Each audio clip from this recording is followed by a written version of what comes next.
আজকে বানিয়ে দেখাবো চিকেন রেসিপি।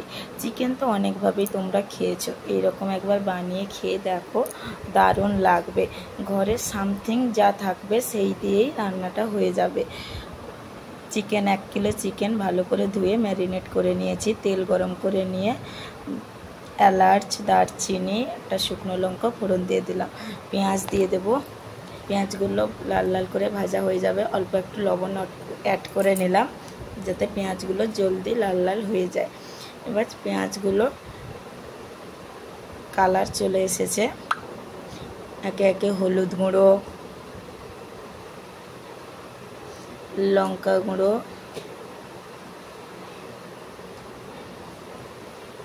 দিয়ে ভালো করে নাড়াচাড়া করে নেব যাতে কালারটা সুন্দরভাবে আসে। আদা রসুন বাটা দিয়ে দিলাম। আবারও ভালো করে নাড়াচাড়া করে নেব। আমি একটু গোটা রসুন খেতে ভালোবাসি, তাই কয়েক কোয়া রসুন ছাড়িয়ে দিয়ে দিলাম। ভালো করে নাড়াচাড়া করে দেখুন কালারটা চলে আসবে, তেলটা ছেড়ে যাবে। যাওয়ার পরে ম্যারিনেট করা মাংসগুলো দিয়ে দিলাম। মাংসের ভিতরে লবণ হলুদ মাখিয়ে রাখা ছিলাম, 1 ঘন্টা মতন রেখেছিলাম।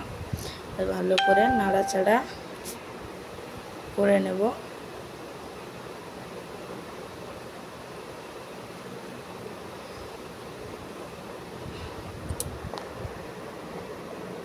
ভালো করে নাড়াচাড়া করার পরে 10 মিনিটের মতন ঢাকা দিয়ে রেখে দিয়েছিলাম। ঢাকা খুলে আবারও একটু নাড়াচাড়া করে দেব ভালো করে।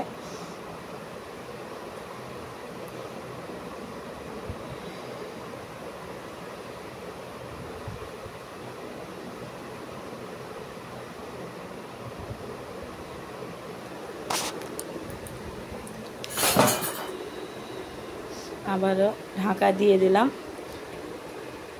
ঢাকা দিয়ে এরকম মাংসটা পুরো কষিয়ে নেব। সুন্দর করে কষা হয়ে গেছে, দেখুন কালারটাও চলে এসেছে।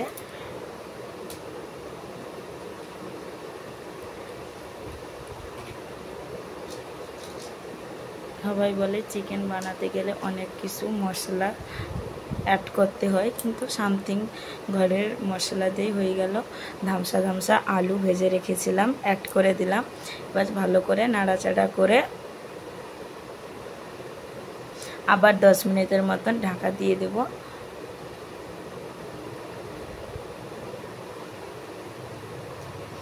ঢাকা দিয়ে তারপরে দেখো রেডি হয়ে গেছে। এইভাবে কেউ কষাও রেখে দিতে পারে, আবার পরিমাণ মতন জলও অ্যাড করতে পারে। আজকে আমি কষাই খাবো, তাই এইভাবে রেখেছি।